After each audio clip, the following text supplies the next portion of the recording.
पूर्वजों ने तुम्हें कितनी संपत्ति दी है, क्या तुम आगे आने वाले बेटों को उससे अधिक दोगे?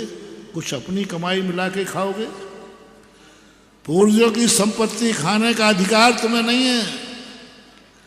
जब तक तुम अपनी खुद की कमाई ला करके उसमें नहीं मिलाओ, तब तक आपको वसीयत लेने का अधिकार नहीं, भोगने का अधिकार नहीं। ले तो सकते हो लेकिन भोगोगे नहीं। पहले अपनी कमाई लाओ, नहीं कमाई है तो मजदूरी करो, नहीं कमाई है तो भीख मांग के लाओ, लेकिन जब तक तुम अपनी कमाई उसमें नहीं मिलाओगे, तुम उस पूर्वजों की संपत्ति का उपभोग नहीं कर सकते। यदि करोगे तो जो 7 पीढ़ी का था वो तुम्हारी जिंदे रहते सब कोयला बन जाएगा, सब राख बन जाएगा। बहुत बड़ा मोटिवेशन दे रहा हूं, कुछ ना कुछ मिलाओ, 1 रुपया मिलाओ। पूर्वजों ने जो संपत्ति छोड़ी है, मैं उसमें इतना मिला करके अब उसको लेता हूं, अब उसका उपयोग करता हूं। करो, तुम्हारा मिल गया कुछ उसमें कि नहीं मिल गया। सब चीजों में यही लगा लेना, धर्म में भी, नियम में भी यही लगा लेना, ज्ञान में भी यही लगा लेना। कोई ज्ञान ऐसा करो जो ज्ञान तुम्हारे पूर्वजों को नहीं था, जो तुम्हारे पास है। लौकिक ज्ञान की बात नहीं कह रहा हूं, धार्मिक ज्ञान की बात। कुछ इज्जत ऐसी कमाओ जो पूर्वजों की नहीं थी, तुमने इज्जत कमाई है, वो तुम्हारी असाधारण होगी। तो पूर्वजों का वासा किया हुआ तुम्हारा पुण्य है। जो अशोकनगर में जन्मा है वो अतीत का पुण्यात्मा है।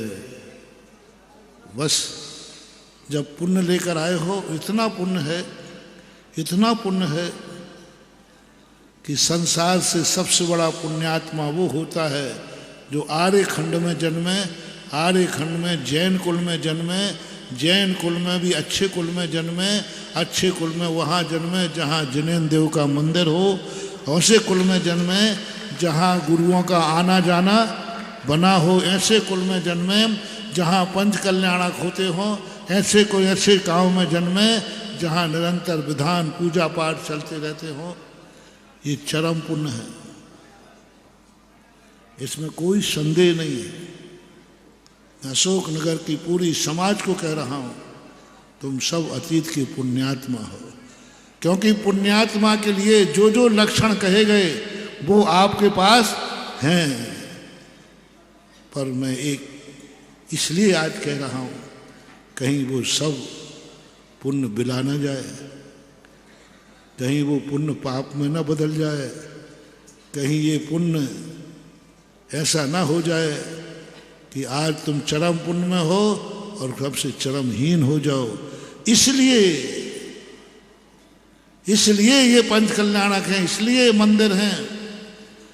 मंदिर में वो इसलिए बनाए जाते मंदिर को कि अतीत में जो इसने कमाया है कुछ वर्तमान में भी कमा ले तो इसका बेड़ा पार हो जाए। अतीत में कमाया, पूर्वजों से कमाया था, अब जैन बन गए, अब तुम खुद मंदिर जाने का नियम लो, नया कमाओ। चक्रवर्ती जब मंदिर जाने लगा अभिषेक करने, पूजन करना, तो देवताओं में चर्चा चली, चक्रवर्ती क्यों जा रहा है मंदिर, इसको क्या परेशानी है? अरे मंदिर वो जाएं जो गरीब हो, मंदिर वो जाएं जो दुखी हो, मंदिर वो जाएं जो परेशान हो, अस्पताल वो जाता है जो बीमार है। चक्रवर्ती को तो कुछ था नहीं, उसी गांव में मोक्ष जाना है, पुण्य की क्या जरूरत पड़ी उसको मंदिर जाने की क्या जरूरत पड़ी? चक्रवर्ती के जीवन काल में ना तो धन की कमी आने वाली है, कुछ भी नहीं होने वाला, मोक्ष उसी भाव में होना, दूसरा भाव भी नहीं मिलना भरत चक्रवर्ती का। फिर वो सुबह उठकर मंदिर क्यों जाता था? देवताओं में चर्चा हुई, बात समझ में नहीं, इसको क्या जरूरत पड़ी? इतना पुण्य लेके आया, तीर्थंकर का बेटा बन गया, इतना पुण्य लेके आया, सरवार से मोक्ष जाना है, इतना पुण्य लेके आया, अपार संपदा, इसको मंदिर जाने की क्या पड़ी है? पूज्य वर्जिनसेन स्वामी कहते हैं, चक्रवर्ती कहता है नहीं, पूर्व में हमने जितना पुण्य कमाया है ये सब नाश को प्राप्त हो जाएगा, यदि मैंने वर्तमान में पुण्य नहीं कमाया तो सब नाश हो जाएगा। तीर्थंकर के कुल में जन्म लेने से कोई कल्याण नहीं होगा। मारीच देख लो, उसी कुल में देख लो, मारीच में अतीत में इतना पुण्य कमाया, इतना पुण्य कमाया, इतना पुण्य कमाया, तीर्थंकर के पोता हो गया, पोता बन गया। इतना पुण्य कमाया, तीर्थंकर की गोदी में खेला, तीर्थंकर ने उंगली पकड़ के चलाया, तीर्थंकर ने सिर के हाथ फेरे। अपन तो बदनसीब है कि अपन को तो तीर्थंकर का दर्शन भी नहीं हुआ। उसको तो तीर्थंकर दादाजी थे उसके। अतीत का चरम सीमा पर पुण्य था, लेकिन वर्तमान में उसने कोई पुण्य नहीं कमाया।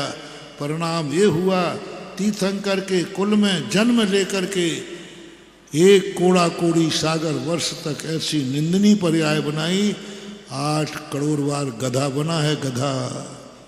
कब? तीर्थंकर के कुल में जन्म लेने के बाद, तीर्थंकर का पोता होने के बाद, तद्भव मोक्षगामी बाप का बेटा होने के बाद, तद्भव मोक्षगामी 99 चाचाओं का भतीजा 8 करोड़ बार गधा बना। जब ऐसे कुल में जन्म लेकर इतना पतन हो सकता है महानुभाव, तो तुम्हारा कुल तो अभी इतना कुल तो नहीं है। मात्र एक गलती की उसने कि पूर्व का पुण्य था लेकिन वर्तमान में पुण्य नहीं कमाया। जय जिनेंद्र, अगर आपको मेरी वीडियो अच्छी लगती है तो प्लीज़ मेरे चैनल को सब्सक्राइब करिए, लाइक करिए, शेयर करिए। इसी तरह से अपना प्यार मुझे देते रहिए।